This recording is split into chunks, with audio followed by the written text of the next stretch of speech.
estamos aqui diretamente da São Gonçalo Vai Mudar com mais um podcast Tá na Mira, convidados. E hoje a gente vai receber, e elas vão esclarecer para mim, não é um projeto assim coletivo, é isso? Qual o nome? De manhã típica para manhã típica. Interessante. E aí, a partir de agora, você pode comentar aqui, lá nos comentários, essa galerinha aqui vai falar por que elas vieram aqui, qual o propósito desse coletivo, e a gente vai conversar um pouquinho sobre elas. Primeiro, vamos falar com Tayane. Tayane, você mora onde? Eu moro em São Gonçalo, Sacramento. Sacramento. E a Nanda. Mora onde, Nanda? Eu moro no Marambaia. Vamos lá, você tem filhos autistas? Sim, tenho o Arthur, 5 anos, autista nível 3 suporte. E está sendo investigado também com deficiência intelectual. Uhum. E a Nanda? Eu tenho o Caio, que tem 24 anos, é autista nível 1, TDAH, faz faculdade de medicina na UF. E eu tenho meu pequenininho, que é o João Vicente, autista de suporte 2, TDAH e TOD. Tayane, como você descreve a jornada da descoberta do autismo do seu filho, no caso? Então, no início eu não sabia, né, o que era o autismo. Uhum. Eu vim conhecer mesmo o autismo através do Arthur. E eu fui vendo, né, as características dele, que tinha as coisas diferentes. E no início, assim, foi muito difícil. Por eu não saber, né, o que era o autismo. E vendo os traços,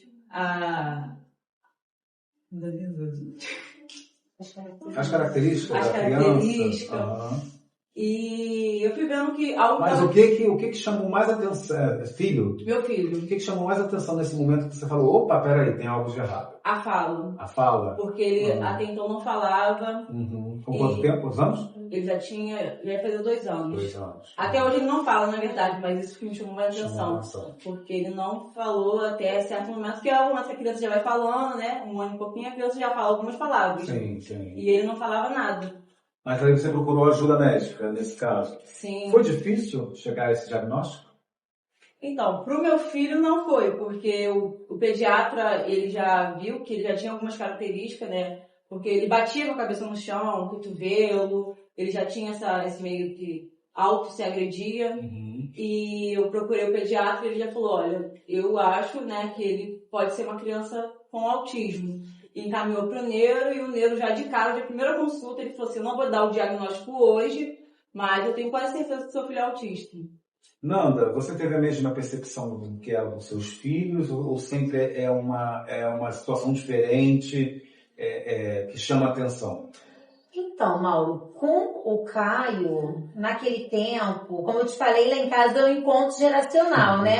27, 24 e 6. Então, na época do Caio, não tinha ainda esse termo, autismo, ainda não tinham, assim, estudado muito sobre isso. Então, assim, era um garoto rebelde, bagunceiro, que desafiava todo mundo, sem limites. Então, assim, o Caio, ele foi diagnosticado através do diagnóstico das características do autismo do João.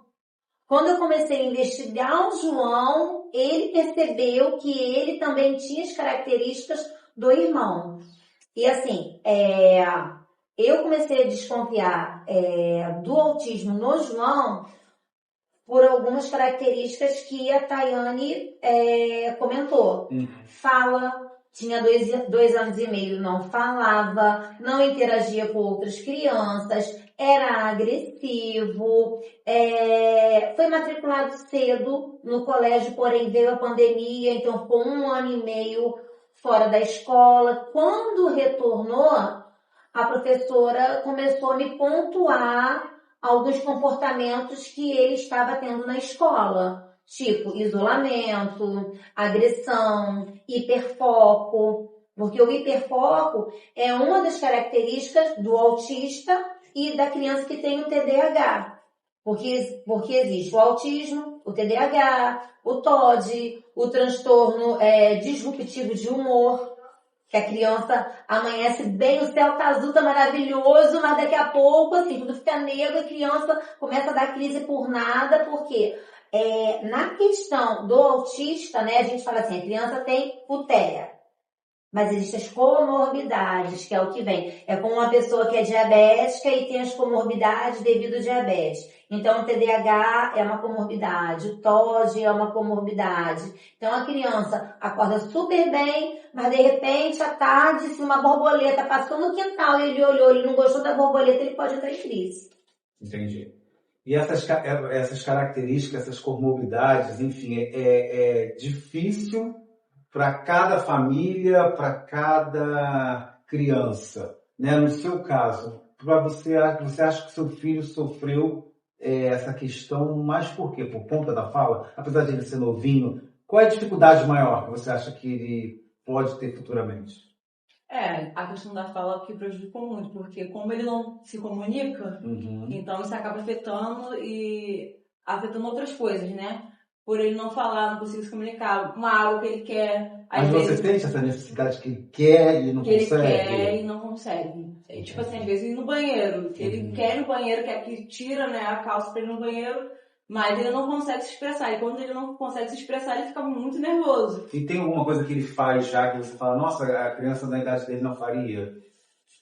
Muitas coisas. Porque a Nanda estava falando que, né, tem uma criança que de repente não consegue levantar um zíper, mas ela fala inglês.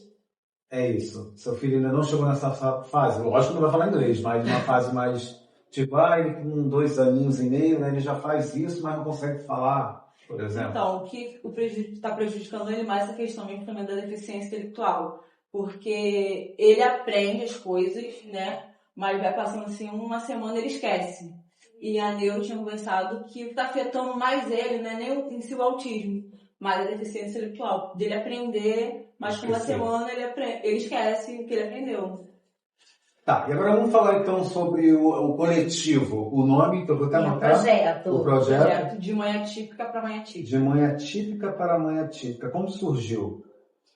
Então, cada um tem os seus corres, né? Digamos assim. Sim. E aí vocês se juntaram, como é que foi a história? Eu conheci a Ariane e a gente conversou, né? No caso, começou com lives, né? A gente começou fazendo lives e ela falou assim, por que a gente não cria um projeto, né, de live para poder ajudar, orientar outras mães?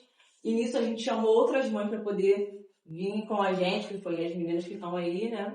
E tem a Gisele, a Terena, outras mães que veio para nos ajudar. E a gente começou com lives de mãe atípica para mãe atípica, né? Mães que eram atípicas, que falavam, né, profissionais para poder trazer orientações, ajuda. E a gente começou assim. E depois as mães, né, começou a pedir, poxa, por que a gente não se encontra, não marca um encontro, eventos para poder a gente se conhecer. E começamos a fazer eventos para poder conhecer, se juntar, né? E surgiu através mesmo de lives. Mas depois a gente começou a se conhecer, fazia eventos, passeios, roda de conversa. E assim a gente foi se conhecendo e acabamos, né, onde estamos. Mais de 300 mães, né? Mais de 300 mães. Em 7 meses. Em 7 meses. Legal. De mãe atípica para mãe atípica. Agora uma pergunta que eu não posso deixar de falar. Os pais são presentes nessas questões? A gente sabe que tem uns pais que não, mas temos pais aí que realmente sofrem junto ou lutam junto. Você quer verdade ou você quer mentira? Não, verdade, sim.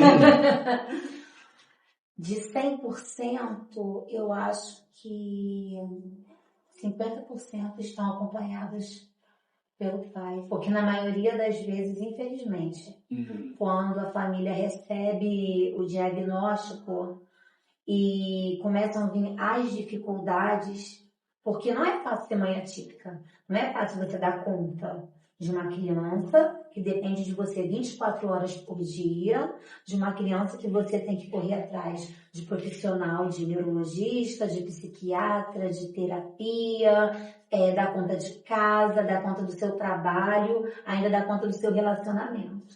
Então, na maioria das vezes, o que acontece? Os pais vão embora. E aí se torna mãe solo, mãe atípica solo. Solos, isso. A maioria acontece isso. A maioria. Os pais vão embora, os pais vão embora. Difícil, né? É muito difícil. Bom, vamos lá. Tayane, quais são os objetivos, então, desse projeto que vocês realizam, além da inclusão e da conscientização? O que vocês querem para o futuro? então, hoje em dia a gente trabalha muito com acolhimento, né? Acolhimento das famílias, as mães, e é isso, né? O que a gente pensa é em ter um lugar físico Uma para sede, poder, uma sede para poder estar recebendo essas mães, porque dentro desse contexto, quem cuida precisa ser cuidada também. E na maioria das vezes, o que acontece? A mãe, ela sempre vai ficando de lado, vai cuidando da criança, porque ela, muitas das vezes, ela não tem só aquele filho que é neuroatípico, ela tem outros filhos também. Tem mães que têm gêmeos. Verdade. Que são neuroatípicos. Então, assim, é muito complicado da mãe também poder ter esse autocuidado com ela. A gente tenta, através do grupo do WhatsApp, ter esse acolhimento, essa conversa. Quantas mães que eu passei, assim, o meu domingo de manhã, pendurado, assim, no telefone, assim, fazendo almoço, porque a mãe não estava aguentando mais, estava falando em suicídio. E aí, como é que você vai deixar uma mulher dessa de lado? Você tem que conversar. Mesmo você não sendo profissional, você não sendo psicóloga, você tem que emprestar o seu ombro para ela. Porque acaba também entrando na questão financeira, né? Muitas dessas mães são baixa renda e não tem, né, o financeiro para arcar, porque uma criança, a típica tem muito gasto, né? A gente sabe disso. Muito. Então é apoio emocional, apoio financeiro. Elas precisam, apoio na saúde. Eu acho que a saúde tinha muito que priorizar essa questão de ter um olhar, sabe, mais sensível. Mas o termo autismo, né, que é relativamente novo, isso, né, o seu filho mais velho, por exemplo, não era um garoto problema, era um rebelde. Era sem causa. Isso aí, exatamente. Hoje a gente já tem esse objetivo de autismo, enfim. O que mudou de lá, do seu filho, para cá? Quase nada. Quase nada. Porque a sociedade não está preparada. Entendeu? As pessoas não estão preparadas para lidar com o autismo. Tanto a família que tem o autista, quanto a comunidade que está ao entorno dessa família. Porque a gente usa o termo comunidade neurodivergente. Né? Então, assim, essa comunidade neurodivergente, ou ela está dentro da bolha, ou ela está fora da bolha, e a comunidade não divergente está dentro da bolha. Porque ainda é um tabu. As pessoas não querem nem falar sobre isso. A gente vê muita coisa assim sendo divulgada. Tem um dia agora, né? Chega no mês em abril, né? Que é o mês de conscientização. Só tem que assim, gente, poxa... O autista, ele vive os 12 meses do ano, ele não vive só no mês de abril. Não é só no mês de abril que tem que ter festinha, que tem que ter cinema gratuito, que tem que ter caminhada. Não é só no mês de abril, né? Durante o ano inteiro, a mãe atípica, ela vai lutar com aquela criança. Não só a criança autista, como eu estava comentando com você. As crianças que têm o TDAH, também é muito difícil lidar com o TDAH. Porque ele tem 2 transtornos. Ele é agitado, ele é inquieto, né? E ele é distraído. Como é que você vai lidar com um ser ao mesmo tempo que é inquieto e distraído? É complicado. Podcast Tá na Mira, aqui na São Gonçalo vai mudar. Apoio materno. Olha o projeto lindo de Mãe Atípica para Mãe Atípica. Por que você fala projeto e coletivo? Não. A TAI, né? Eu tô dentro do projeto da TAI. Projeto da TAI. Isso. Que é um coletivo. Não, que é um projeto. Quando eu falo coletivo, é que todas as pessoas que estão dentro do coletivo têm a mesma responsabilidade. Quando você vive coletivamente, todos têm o mesmo papel. Você não vai você não pode esperar, por exemplo, hoje a gente está aqui, né? Estamos como colaboradoras e algumas como ADNs, certo? Se fosse um coletivo, o coletivo todo teria que estar aqui. Entendi.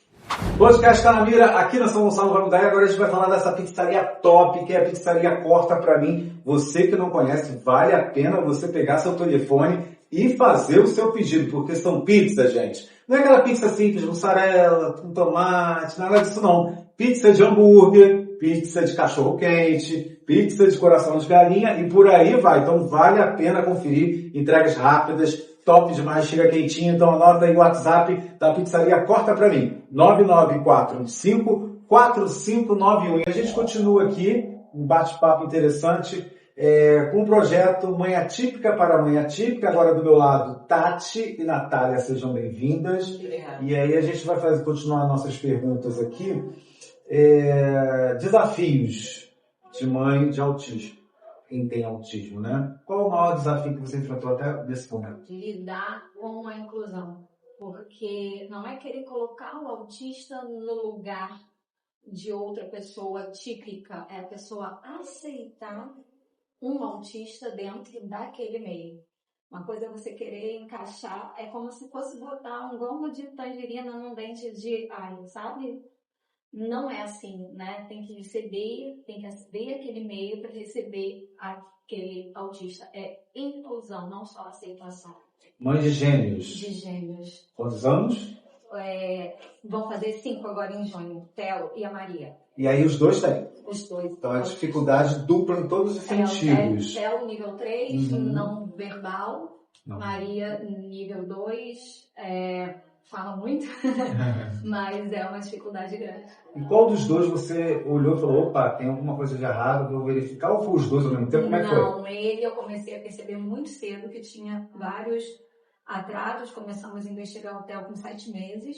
Não sabia que era autismo, né? Pensava em coisas, mas não tinha conhecimento. Uhum. A Maria não percebeu nada. A Maria não teve atraso nenhum. Quem percebeu que ela pudesse ter alguma coisa foi a escola. Então, a gente foi levando ela por tabela aos médicos, assim, e quando a gente fechou o laudo dele, no mesmo dia a gente fechou o laudo dela. O dela eu vivi o luto, assim, né? Aquele susto de não esperar, e o dele o alívio, tipo, agora eu sei o que meu filho tem, posso correr atrás para conseguir ajudá-lo. Natália, e você? Qual foi o maior desafio? Então, é a mesma coisa. Eu acho que para a maior parte das mães atípicas o desafio é a inclusão em tudo. Escola, família, tudo. É isso, inclusão. O meu filho ele tem 6 anos, eu descobri o diagnóstico dele com 4 anos e meio, também pela escola. E, você assim, em casa não tinha notado? Foi pela não tinha escola? notado. Ele é super calmo, né? Porque a gente tem o pensamento, né, de autismo só nível 3 de suporte. E eu tinha esse pensamento também. E meu filho sempre foi muito calmo, dormia a noite toda. Então, na minha cabeça não entrava que ele poderia ter o autismo, porque eu achava que eu vi o autista só nível 3. Então, a criança muito agressiva e tudo mais. E aí ele não encaixava pra mim. E os médicos, né, inicialmente, falavam que era só um atraso de fala. Quando ele fez 4 anos, espera, mãezinha, espera o tempo, não sei o quê.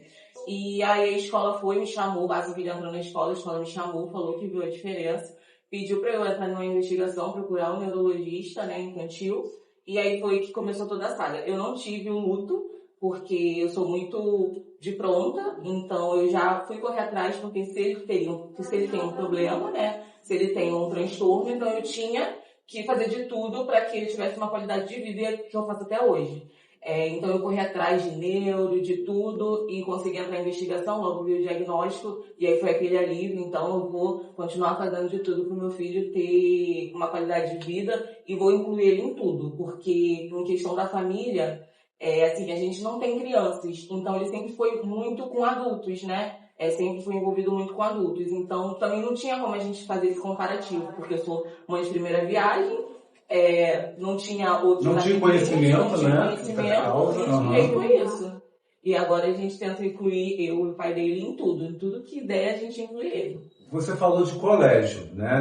No seu caso, você foi alertada pela escola municipal. Municipal. Como é que você... Sim, creche, né? Como você tem a visão escolar nessa questão do autismo na escola municipal? Apoio. Então, na creche que ele foi, assim, ele não tinha diagnóstico ainda, eu demorei quase 1 ano para conseguir, então ele não teve esse apoio de professor de apoio nem nada. Mas assim, ele foi muito bem acolhido, né? Ele não falava direito, hoje ele já fala mais ou menos, mas na época ele não falava. Né, ele gostava muito de ficar isolado, ele não gostava de ficar perto de outras crianças. E eu senti nessa creche que teve muito acolhimento. Porém, as escolas, nem todas as escolas são assim. Pelo contrário, tem muitas escolas aí que acabam mesmo excluindo a criança. Ainda mais crianças que gostam de ficar isoladas. E não tendo esse olhar mais delicado, né? Para poder chegar a essa criança mais próximo. Mas comigo não aconteceu isso, graças a Deus. E no seu caso? Então, os meus estudam em rede privada, né? A escola desde sempre foi muito acolhedora, eles sempre deram o suporte, eles ficam em creche, né? Horário integral, porque eu não consigo levar os dois para terapia ao mesmo tempo. Então, eles têm uma carga horária muito grande. Então, enquanto eu tô com um na terapia, o outro tem que estar na creche, e eu vou trocando de filho durante o dia, né? Um pela manhã e o outro à tarde. Mas eu acho que se não fosse o apoio da escola, ia ser muito mais difícil. Na sua opinião, qual é o maior equívoco que as pessoas têm sobre o autismo? É o que ela até disse, a visão do nível 3, de que todo autista ele é agressivo, que todo autista não consegue fazer as coisas. É o capacitismo, é não acreditar que pode sim, que é possível sim. Meu filho ele faz capoeira, minha filha ela faz balé, eles podem tudo. Basta a gente correr atrás, é só a gente acreditar. Então, se a gente que é mãe, né, não consegue ter essa visão, é óbvio que a gente faz as coisas com aquilo, eles vão. Mas e se não for também, a gente consegue sentar, respirar, isso não vai. Então, agora a gente tenta esse, né? Mas acho que todo mundo tem essa visão de que o autista ele é incapaz, né? A nossa amiga que estava aqui antes, o filho dela faz a medicina. Então, eu acho que a gente pode tudo, basta seguir o caminho certo. Vamos falar um pouquinho da sociedade. O que você acha em relação à opinião da sociedade para as pessoas que têm autismo? Aqui em São Gonçalo, falando, né, da onde a gente mora e convive e tudo mais, ainda é muito difícil. As pessoas têm uma visão ou de pena, ou de dó, ou de colocar a mãe autista num pedestal, sabe? É guerreira. Chamar a gente de guerreira não é elogio, sabe? A gente tem que fazer, a gente é a mãe. Então, colocam a gente lá em cima e fica, ou então, tão lindo pra ser autista, né? Não tem cara. E autismo não tem cara. Então, as pessoas precisam só entender, buscar conhecimento. E é o que a gente tenta fazer com o nosso grupo. De mãe atípica para mãe atípica, vocês ajudam bastante as mulheres, né, as mães, a família em si, né? Mas que tipo de suporte de mãe atípica para mãe atípica ela precisa para continuar a seguir, continuar alcançando mais famílias, mais mães? Eu acho que o que mais a gente consegue fazer é o acolhimento. Quando a gente recebe o laudo, a gente sofre muito. E as mães ficam sem um norte, sem saber aonde ir. Então, eu acho que esse acolhimento de saber que ela não está sozinha, que tem mais gente aí. Então, a gente tenta buscar apoio psicológico, a gente tenta ver o que elas estão precisando. Às vezes é medicamento, às vezes é doação, às vezes são instruções, como correr atrás de médico e de terapia, onde ir, como conseguir, né, loas, fraldas, por exemplo, os meus ainda usam fralda, né? Então, tem mães que não tem como marcar. Então, a gente ensina como ir ao Ministério Público, como fazer esse tipo de coisa. Então, a gente tenta ao máximo dar esse suporte. É o esclarecimento também, né? Porque a pessoa fica perdida, né? Quando tem esse resultado, né? Então, a maioria não tem rede de apoio. A gente brinca que o autismo entra a porta e sai pela janela. O que falou isso realmente. A dificuldade, tanto emocional como financeira. Exato. E aí, falando na financeira, o que você, Natália, acha em relação à questão âmbito municipal? O que vocês precisariam para suporte? Então, apoio, né? Apoio de outras instituições, porque a questão financeira é a chave, porque com a questão financeira a gente consegue fazer mais eventos, passeios, para estar incluindo mais essas crianças e adolescentes, né, nesses eventos mesmo. E o propósito é fazer um dia de alegria, de amor, entendeu? Com essas ações. Então a questão financeira é essencial para isso. Uhum. No caso, vocês fazem, outro grupo falou que vocês fizeram, ou vão fazer A piquenique, gente faz. fazem ações, né? Isso tudo tem um custo. Sim. E esse custo parte de vocês mesmo. Vem Né? muito nosso bolso. Tem parcerias, existe já A parcerias. gente pede muita ajuda. A gente brinca tipo assim, a gente vai bater na porta, a gente pede, a pessoa escuta o que pode dar, eles conseguem dar. A gente... E se comovem, de fato, com... Mas nem sempre é as mesmas parcerias. Então a gente tem um evento, a gente faz um planejamento e vai em busca, vai batendo de porta em porta, como ela falou, e vai em busca dessas parcerias. E aí o próximo evento a mesma coisa, e assim vai. O nosso próximo evento ele vai ser agora no dia 18, ele é voltado só para as mães. Só as mães. Só. as mães. A gente quer dar elas Apoio uma psicológico. noite, a gente quer dar elas uma noite de tranquilidade, alegria, de festa. Então a gente conseguiu várias ajudas. A gente conseguiu maquiagem e tratamento de cabelo, a gente conseguiu unha, a gente conseguiu uma sessão de foto, a gente conseguiu Legal. as tatuagens e todas vão sair desse evento com um presente desse. A gente Legal. vai fazer um sorteio. Vai ser onde? Vai ser em um restaurante em Alcântara, não sei se a gente pode falar no nome Pode aqui, falar. porque a gente não teve uma parceria. Então, Bom, eu acho então que aí é melhor tudo não. bem, tudo bem. A gente só escolheu esse Você local, escolheu o local para ser pelo ali. acesso, Entendi. para ser fácil e foi de baixo custo. Entendi. Então, a gente vai fazer o nosso evento lá, mas tem parceiros enormes, se eu puder falar Pode, nomes claro, aqui. pode. A gente tem a Carriane, que também é mãe atípica. A gente tem a Natasha. A gente tem a Natália, então são várias mães incríveis, todas mães atípicas que também ajudaram a gente, porque elas sabem o quão é importante que essas mães tenham um momento para elas, porque quando a gente vê alguma coisa sempre para os nossos filhos, né? Então é difícil a gente ver alguma coisa só pra gente, a gente se sente até um pouco culpada. Então a gente foi muito difícil, são poucas mães. E, infelizmente, a gente não consegue fazer esse evento pro nosso grupo todo. Foram algumas mães escolhidas. Não, na Inscrição. verdade, a gente abriu um link Tá. e as mães foram colocando o nome. Quando encheu, a gente fechou. Então, no total, são quantas mães? São 40 ao todo. 40. Então, porque entra a questão que ela falou da rede de apoio, né? Como é um evento só para as mães, nem todas as mães, mesmo querendo ir, conseguem ir por causa da questão da rede de apoio.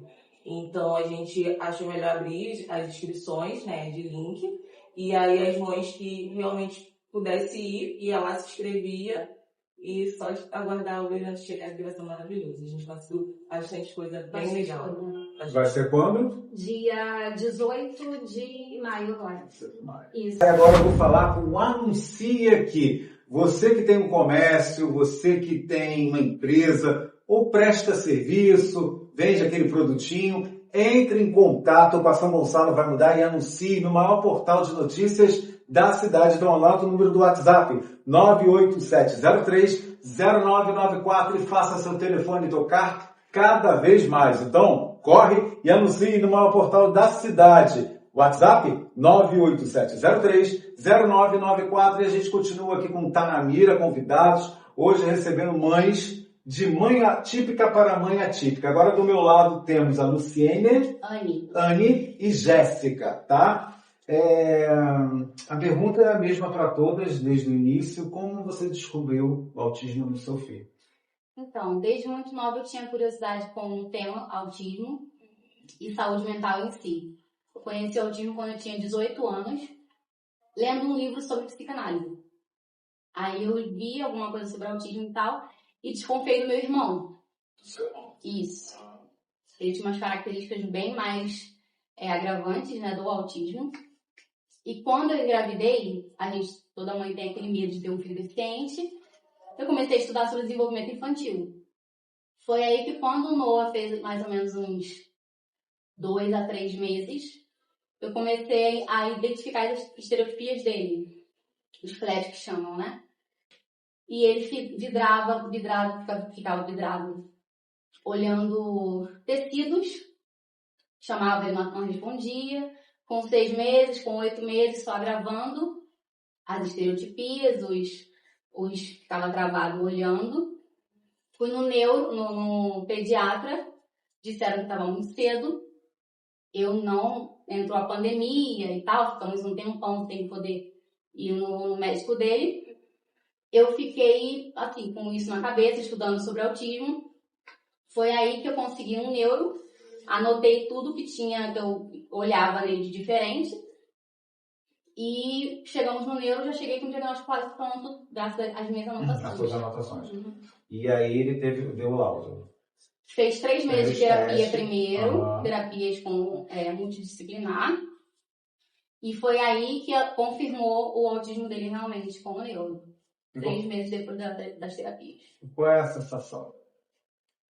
De que eu estava certa desde o início, mas é aquilo, né? É o medo do preconceito, da família se vai aceitar ou não e tal. É realmente um desafio mais externo do que da própria criança de poder tratar as comorbidades do autismo.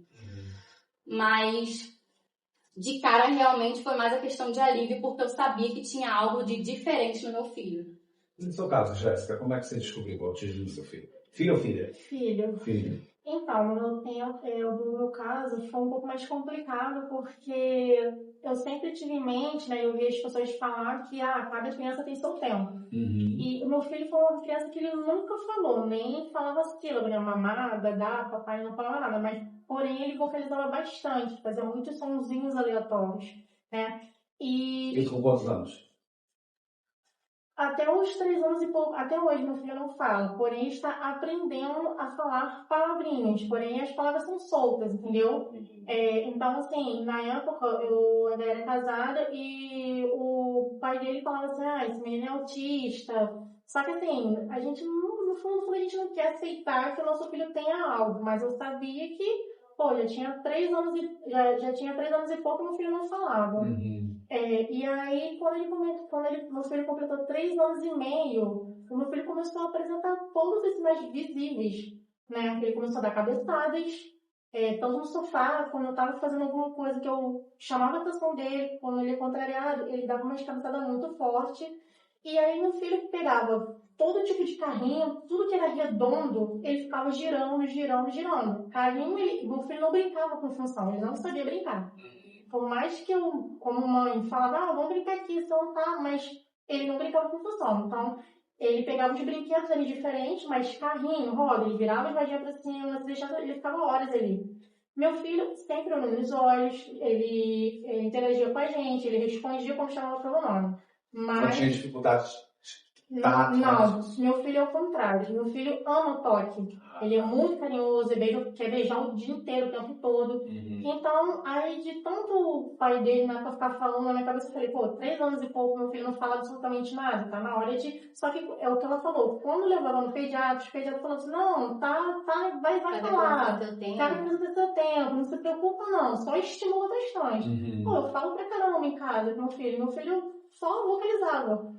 Então, na época eu procurei o neuro de adulto, né, que até então eu não sabia que existia neuropediatra, e eu explicando pra ele como era meu filho no dia a dia, e ele já observando os comportamentos do meu filho no consultório, ele já falou, olha, seu filho tem todas as características de uma criança autista, porém eu não posso fechar o diagnóstico dele, pois ele é muito novinho, né, para não dar um diagnóstico precoce. E aí ele já me encaminhou para a equipe multidisciplinar, e como ele já ia completar 4 anos, eu falei, olha, eu preciso de um laudo, porque eu vou começar a procurar creche para ele. Então, eu já sabia que algumas coisas assim que a escola, quando a criança tem algum tipo de deficiência, a escola pede um laudo. E aí ele me deu, e aí conforme foi, eu coloquei lá no Facebook, né, o que tinha acontecido, né, tinha recebido o diagnóstico do meu filho, e aí veio as pessoas que já tinham o diagnóstico dos seus filhos, ou que conhecia quem tinha. E aí eu comecei a trocar informações com essas mães, e aí assim, me abriu um leque de opções, né? Eu comecei a entrar no mundo do autismo. Que até então era novidade para você, que você nunca tinha ouvido falar, já né? Tinha ouvido falar, porque quando eu me formei em professora, fiz um estágio, assim, mas foi um estágio bem raso, né? Mas não cheguei a estudar a fundo autismo. Então eu já sabia que o autismo não era algo bacana, não era algo legal. E aí, quando eu recebi o diagnóstico do meu filho, assim, foi um balde de água fria.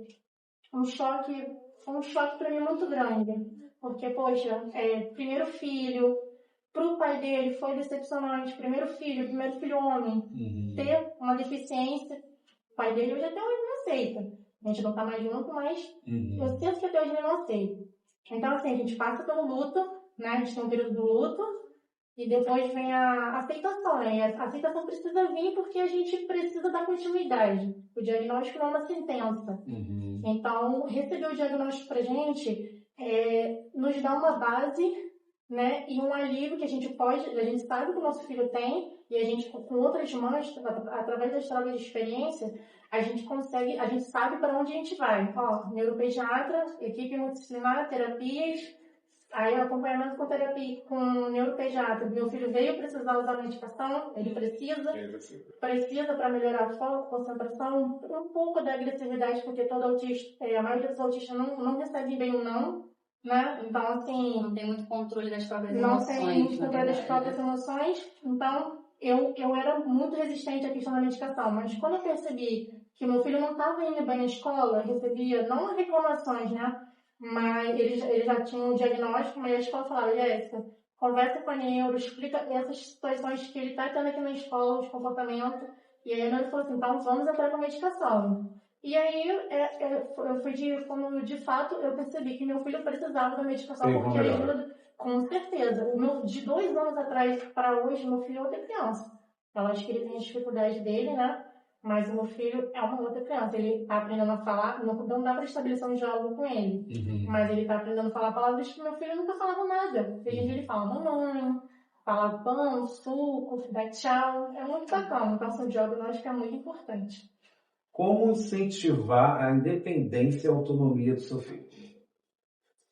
Primeiro, a gente tendo a coragem de poder largar ele, como eu posso explicar? Às vezes a gente que é mãe, a gente sabe, a gente quer tudo dar na mãozinha e tal, a gente acaba meio a proteção, né? Super protegendo, e isso, infelizmente, é um defeito da maioria de nós mães. Por quê? Tem coisas que a gente sabe que eles são capazes e a gente tenta, não faz e tal, por medo, enfim. Então, lá em casa, antigamente era tudo no colo. Ele já tá com 4 anos, eu pegava ele no colo para subir a escada, um exemplo de autonomia. Subir a escada. Só que agora ele já tá com 4 anos, desde uns 3 anos e pouquinho mais ou menos, eu ensinei ele a segurar no corrimão e subir sozinho. Ele pede a minha mão, ele pede colo e tal, mas aí eu saio subindo e fico olhando ele. E ele vai e sobe sozinho. Pegar um copo que antes ele não conseguia segurar porque ele não tinha muito coordenação motora grossa. Ele não conseguia muito, não tinha muita força. Aí eu pegava uns copos mais leves, aí eu ia já, ele pegava, derrubava tudo, mas eu limpava, ajudava ele e tal. Sempre deixando a criança errar. Isso que é importante, saber que a criança vai errar várias vezes até acertar. Então tem que deixar a criança errar. Vamos falar um pouquinho agora da saúde em relação a tratamento. Como é que você gostaria, por exemplo, que os profissionais de saúde abordassem o autismo e apoiassem as famílias? Como isso pode ser feito? Principalmente empatia e paciência. Paciência. É o que falta muito. O Noah, ele tinha adenoide amidalite, muita. E ele precisou passar por uma cirurgia. Só que para uma criança passar por uma cirurgia, precisa de fazer vários exames. Sim. E para fazer vários exames, você precisa ir em vários profissionais. E eu tive um grande problema com isso, porque ele dava crise, via um jaleco branco, já entrava em desespero, porque imaginava tirar sangue. Uma criança normal já tem medo, né? A criança típica já tem medo. Uma criança atípica, então, é muito mais difícil, porque ele não entende muita coisa. Então, os profissionais não têm paciência, a maioria deles, que não é especializado nessa área de deficiência. Eles não têm muita paciência e empatia. Então, o Noah chegou a fazer exames que chegou a machucar o nariz dele por conta de fazer um exame, como é que fala? Que era mais, que entrava um negocinho no nariz dele, enfim. E os médicos ficavam estressados. Mãe, precisa fazer, força ele, prende ele e tal. E eu falava assim, se você tá com paciência para atender outras pessoas, a gente volta outro dia, mãe é barraqueira, mãe é de autista, pelo amor de Deus. Só que o que mais falta realmente é a empatia e a paciência para profissionais de todas as áreas.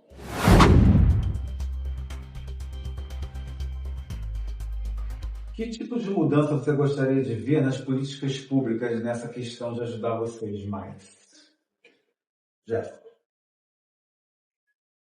Então, eu vejo muito que nós mães, a gente acaba não tendo muito suporte, né? Porque quando a gente recebe o diagnóstico dos nossos filhos, é assim, como se fosse uma pancada. Então a gente fica, é muita coisa pra gente absorver, é muita coisa pra gente aprender de uma hora para outra. Então, assim, eu falo por mim, eu sou mãe solo. Então eu tenho uma sobrecarga muito grande. Então eu cuido do meu filho sozinho, eu tenho que cuidar da casa, resolver questões de plano, problemas com plano, levar meu filho para a escola, problemas com a escola, de não ter professor de apoio, e quando chega o professor de apoio não está sabendo lidar com o meu filho. Então, assim, eu sozinha para tudo, com o meu filho. Então a gente acaba ficando sobrecarregada. Então, assim, teve a minha separação que me estabilizou bastante, me mexeu de uma forma muito emocional comigo, porque eu já vim de alguns lutos, né? E, gente, eu fiquei de uma forma, como que eu vou dizer? Eu chorava todos os dias e às vezes eu falava, gente, eu quero que isso tudo acabe. Então, assim, quando a gente fala de questão de políticas públicas, se a gente consegue terapias para os nossos filhos que a gente tem que lutar, que é difícil de conseguir, a gente precisa também de apoio, de terapia. Então, assim, a mãe, os pais que não conseguem se tratar, né, para ter um acompanhamento médico, a gente pira. Porque é muito difícil a gente saber, a gente conseguir lidar com o autismo dos nossos filhos, porque a gente precisa saber, a gente precisa entender primeiro, para a gente poder conseguir fazer com que os nossos filhos se desenvolvam sozinhos. Então, para mim, eu conheci o autismo, mas eu não conhecia a fundo. Eu fui conhecer a fundo, entender o que de fato era e como lidar com o diagnóstico do meu filho. Então, de repente, eu me vi sozinha, com uma criança de 5 anos para cuidar. E quando eu chegava na clínica onde meu filho fazia terapia, eu desabava a chorar. Eu chorava desesperadamente, porque eu estava com a cabeça muito cheia e eu não tinha apoio de ninguém. Né? Minha família tem seus afazeres e eu estava sozinha ali. Então, assim, políticas públicas para os pais, né? Não só para os nossos filhos, mas a gente precisa ser assistido.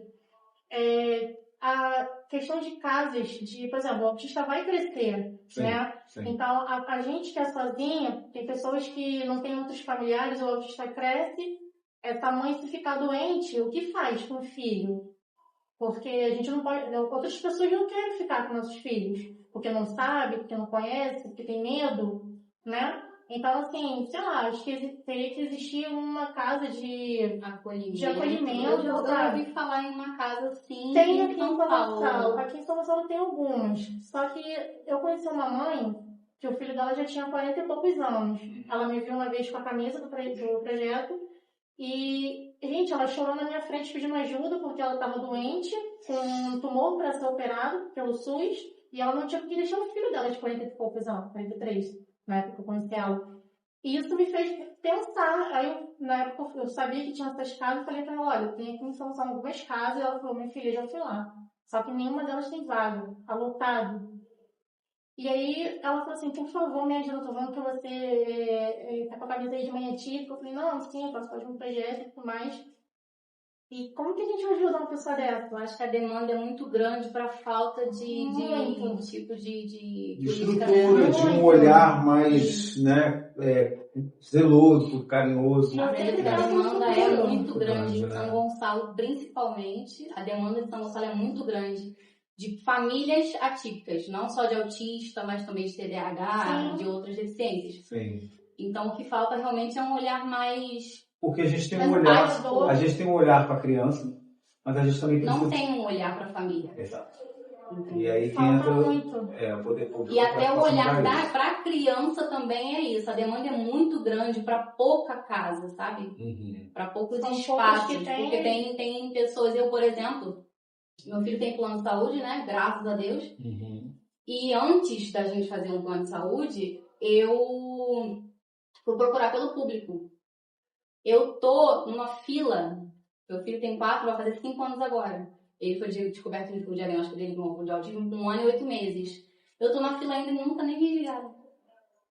É muito grande. É Nunca nem me ligaram. É uma demanda grande. Se eu dependesse disso, meu filho estava atrasado ainda hoje. Entendeu? Podcast Tá na Mira, aqui na São Gonçalo vai mudar pelo Facebook e pelo Instagram. Preciso falar rapidamente do nosso patrocinador de hoje, Pizzaria Corta Pra Mim. Não sei se está dando para visualizar. Já mandaram umas pizzas aqui maravilhosas pra gente, que daqui a pouquinho a gente vai detonar elas, mas eu preciso falar com vocês da Pizzaria Corta Pra Mim. Vale a pena, gente. São pizzas de sabores diferenciados. Tenho certeza que você nunca comeram. Então pede, corre lá e liga para a Pizzaria Corta Pra Mim. Delivery fácil, rápido, chega quentinha. Anota aí, 99415-4591 é o WhatsApp da Pizzaria Corta Pra Mim. Tenho certeza, você pedindo, chega rápido, a pizza chega quente. Top demais, vale a pena. WhatsApp 99415-4591. Vou repetir, 99415-4591. E a gente continua com o Tá na Mira aqui, do projeto Mãe Atípica para Mãe Atípica. Inclusive, já peço a vocês, tanto pelo Facebook, Instagram, curte, compartilhe. Eu acho que é importante também, não só por questão do programa, mas é a primeira vez que a gente já tem aqui 2 anos fazendo o programa, que a gente recebe um projeto tão importante, e é um projeto que, com certeza, ou você tem na sua família, ou conhece alguém que tem, não é isso, meninas? Com certeza. Verdade. Agora vamos falar de apoio, né? A gente falou do poder público, então uma pessoa, uma empresa que está nos assistindo, se sensibilizou, tem uma família, tem um parente, tem um amigo, e quer ajudar, como é que faz? Como é que acha Tem vocês? que conhecer a nossa página, né? Que é o de Mãe Atípica para Mãe Atípica. Instagram, Facebook? Instagram e Facebook. E a gente tem também um grupinho de WhatsApp, que a gente acolhe as mães lá, a gente faz alguns eventos. Agora, dia 18, tem o evento do Dia das Mães, né? Que a gente faz uns passeios. Agora a gente vai na pizzaria, né? Isso. Na pizzaria. E a gente foi também num passeio O Parque da Mônica. Parque da Mônica. Então a gente sempre bacana. junta todas as mães, cada uma dá o que pode e tal, a gente vê parcerias e um transporte e leva e traz. A gente sempre faz esses eventos assim para trazer um pouco mais de alegria também para as crianças e para as mães também, né? Que a gente, quando a gente se une todas com o mesmo propósito, a gente se sente, além de acolher, a gente se sente acolhida. Entendeu? Então, você que está nos assistindo, empresário, comerciante, quer ajudar, sensibilizou-se, então é só colocar lá no Facebook e no Instagram, Mãe Atípica para Mãe Atípica. De Mãe Atípica para Mãe Atípica. Redes sociais, Facebook, Instagram. O WhatsApp é o quê? Tem TikTok também? TikTok. Esse grupo do WhatsApp precisa de link ou como é que a pessoa chega a vocês? Por exemplo, você falou o número do WhatsApp, a gente pode dar? Entrando pelo Instagram ou Facebook, você entra em contato com a gente e a gente transfere vocês direto pro grupo do WhatsApp. Isso. No grupo a gente só atende as mães, né, atípicas. Isso que eu ia perguntar, no grupo só tem as Só mães. as mães, porque elas se sentem mais à vontade, né, para desabafar, trocar de experiência. Isso, porque a maioria das mães também, a maioria das mães também, elas, aconteceu a mesma coisa que a dela, né? Foram abandonadas. Algumas os maridos não aceitaram e saíram de casa. Tem casos que os pais viajam para outro estado, outro país, não querem saber da criança, enfim. Então, por isso que a gente prefere só as mães. Isso, no WhatsApp, mas no Facebook, no Instagram, a gente tem faz várias acolhimento para todo mundo. Isso. Quem chega ali, precisar de um apoio, precisar de tô precisando de indicações de profissionais, a gente fala assim, você pode procurar tanto as casas azul, né, que tem no shopping, lá eles vão te dar orientação. Você precisa de neuro, vai no pediatra, pede um encaminhamento, vai no posto de saúde. Vocês direcionam. Isso, a mãe está perdida, recebeu o laudo, vocês direcionam. Dá uma palavra amiga, de apoio, a gente fala assim, olha, você não está sozinha. E além de tudo ainda é ouvidos, né, que é muito importante. Que a gente não é ouvida, parece que a gente fica invisível para a sociedade. Tanto para os familiares quanto para as pessoas. E agora a pergunta para as duas, uma mesma pergunta para as duas. O que falta para que tanto a família, eu digo a família, a mãe, né, no caso tem muita mãe solo, né, para a família, para a mãe e para a criança autismo, o que falta para que ela seja mais valorizada, para que ela seja mais vista e respeitada? Conhecimento. O conhecimento é tudo. As pessoas ouvem a palavra autismo, as pessoas acham que os nossos... Não estou generalizando, tá? Mas tem uma parte, assim, da sociedade que acha que os nossos filhos são aberrações, são incapazes. O que a gente mais ouve, né? Seu filho não tem cara de autista. Tá, mas o autismo ele não tem cara. Até porque ele não é uma doença, ele é um transtorno invisível, transtorno do neurodesenvolvimento. Então, eu acho que falta conhecimento. Então, assim, a gente busca isso, né? O nosso projeto busca, a gente frisa muito isso, é levar conhecimento para as pessoas. Porque a gente quer mostrar o quê? Que o diagnóstico não é uma sentença, o diagnóstico não deixa a pessoa incapaz, ela não é uma pessoa psicopata, o ela não autismo vai faz parte da pessoa, não é a pessoa inteira, né? A gente sempre fala isso. Que eu, por exemplo, tenho 32 anos e fui diagnosticada com 30, autista e TDAH. Então, tipo, eu sempre fui diferente das minhas amigas da minha idade, quando criança e tal. Mas, é tímida, é muito tímida, é quietinha porque é tímida e tal. Hoje em dia a gente tem muito mais informações, né, pra gente chegar a um diagnóstico adulto, tem muito mais informações e profissionais capacitados na área de adultos. Então nessa questão você acha que mudou? Mudou um pouco. Da época que você era criança pro seu filho agora? Com certeza, mudou um pouco. Só que, infelizmente, ainda existe muito preconceito. Por quê? As pessoas tratam um deficiente quando ele não tem um braço, uma perna, mais visível. As pessoas são mais visíveis. Quando vê uma criança autista, se tiver sem cordão, pede uma prioridade em alguma fila, alguma coisa assim, a criança tem que estar em crise para ser respeitada. Se ele tá com crise, aí sim é autista. Agora, se estiver quieto, parado em algum lugar, mas não tem cara de autista, eles nunca entendem como deficiência. Mas as leis têm mudado bastante de lá pra cá, né? De 2014 pra cá.